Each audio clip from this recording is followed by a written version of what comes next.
Welcome to another inventRight TV show. Stephen, we've been helping people bring their products to market for over 11 years now.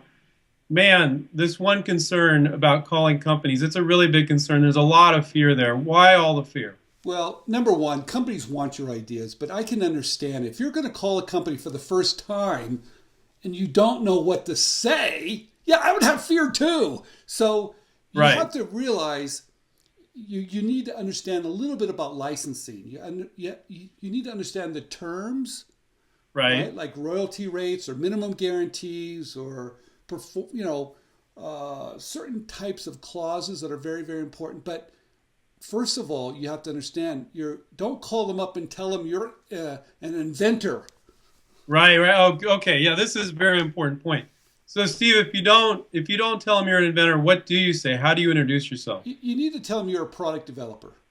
Product developer. Now, why not inventor? What's wrong with inventor? It sounds like you're a couple wacky guys. No, you're out in your garage, probably are, making some weird thing, and they're like, God, I got to deal with this weird inventor. So they really don't like it, but they have product developers within their company. They Right. So understand it's it. a term they're familiar with. Yeah. So Okay. so when you call a company up, and first of all, you've got to call the right company up. Okay, let's get that straight. Uh, as I said before, in fact, we even have on our website 1,400 companies looking for ideas with their telephone number there. If you haven't been there, find people, go out there, go to our website, inventright.com, find those 1,400 companies. I can tell you this. So what? There's tens of thousands of companies looking for ideas. Right. But you've got to match the right company with your idea. But let's say you do that, right? You come up with this great idea and you know this company's looking for ideas that are very similar. You call them up. Don't say you're an inventor. Say you're a product developer. And tell them you like to submit an idea to their company for them to review. So, Steve, Simple when as you that. call a company, they'll actually talk to you. Yeah. There's a lot of people are shocked by that. I know. Yeah. But you have to sound like you know what you're doing. Well, yeah, you do. Okay, But so a lot of people are shocked. Closing a deal is harder, but getting your product into companies easy. is actually not that hard. But what I'm going to say right here is that you need to figure out how you're going to define success. So some people, they have, first of all, you can't just have 3 companies. You need maybe 8 to 30 companies. At least. That's a At good least. idea.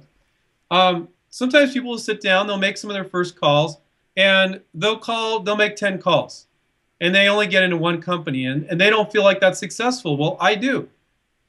You make 10 calls, you got into one company, great. Right. Maybe a couple days later, you call 12 more companies, you get into 3. The next day, you call 8 more, you don't get into any. It's all in how you define success. It only takes one. It only takes one. Yeah, right. Very good point. When you're licensing, you only need to find that one company that's willing to take it on. Yeah, So how do you define success is my point.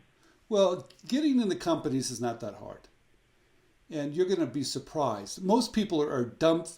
Once they realize how easy it is, then they realize this isn't a hard thing to do. But you have to understand the language. And that's where it all goes wrong, Andrew.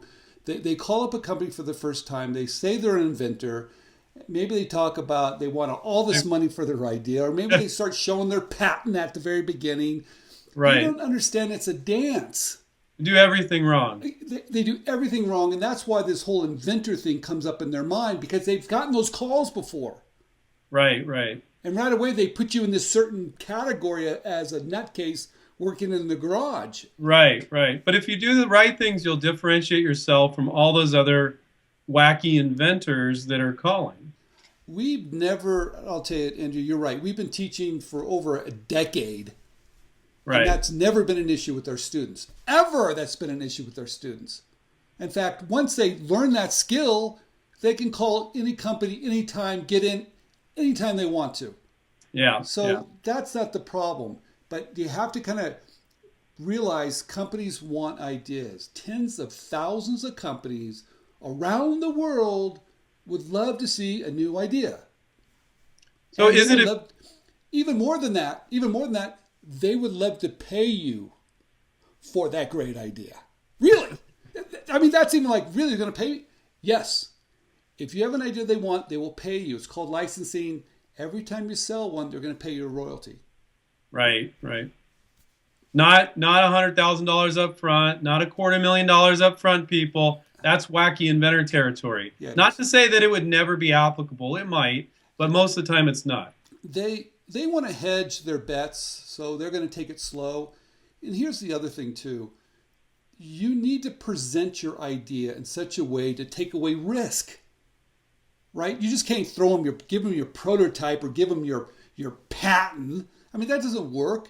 You've got to sell the benefits. And most people don't understand how to sell benefits. Right, but right. Once you understand how to sell benefits, then it's really easy. You don't need a patent half the time. You don't need a prototype half the time. You need to understand the language, find the right company, get on the phone, make the call. That's how easy it is. But most people, they struggle with it because they only have bits and pieces. They don't have the whole picture. Yeah, yeah. But I think the fear just stops a lot of folks. They just don't feel like companies are going to listen to them. They don't feel like they can get in. And in the few instances where people do make an effort, it's usually a really meager effort. It's calling 3 companies. Oh, that didn't work. It's statistically irrelevant to have such a small sample size, to call so many companies and come to these grand conclusions. And I think most people that don't have any training from people that understand licensing, they come to these conclusions with too few calls. You need to make a lot of calls. It's not hard, but it is hard work. I never really put it that way before, Steve. It's not hard, but it is hard work. It's more like walking down the street, handing out flyers. You need to do it. Your feet are going to get sore. You're going to make a lot of calls. You're not going to be physically handing them out. You're making calls. But let me tell you what. But here's the difference. Once you make those calls, and those companies are looking at your idea, you have a relationship now. So it's not a bad thing if they say no, because you can submit another idea to them. So when you build your list, those are always your potential licensees. You can keep on submitting more ideas to them. You never lose. The only time you lose is when you don't pick up the phone. Yeah, that's another thing about redefining success. So if you call 30 companies and 28 aren't interested, those 28 companies you've just formed relationships with, and you can submit more ideas. And I would say probably 99% of them, if they accepted the first one, they'll accept more. I can guarantee that they'll look at more ideas because guess what? It's free. Right. I mean, come on, you guys. It's a very unique game that's being played right now. Companies are looking for ideas. It's called open innovation. They realize they don't have the smartest guys working for them all the time. And some of their so-called experts wouldn't know a good idea if it would have dropped in their lap anymore. They're not thinking outside the box like independent inventors are, or product developers are, right? You call yourself a product developer. They're not thinking outside the box. They don't have that creativity. They're stifled by corporate America. They need you guys. The only time you want to be an inventor is at a cocktail party and maybe when a TV camera's on you, because they love that stuff. Right. TV loves inventors, right? Yeah, they love it, but not the companies. No, they don't love it. Right. Okay, well, thank you so much for watching another inventRight.com TV show. Make sure to click on the like button below and subscribe to our channel if you like this. And we'll catch up with you on the next show. See you, everybody. Bye.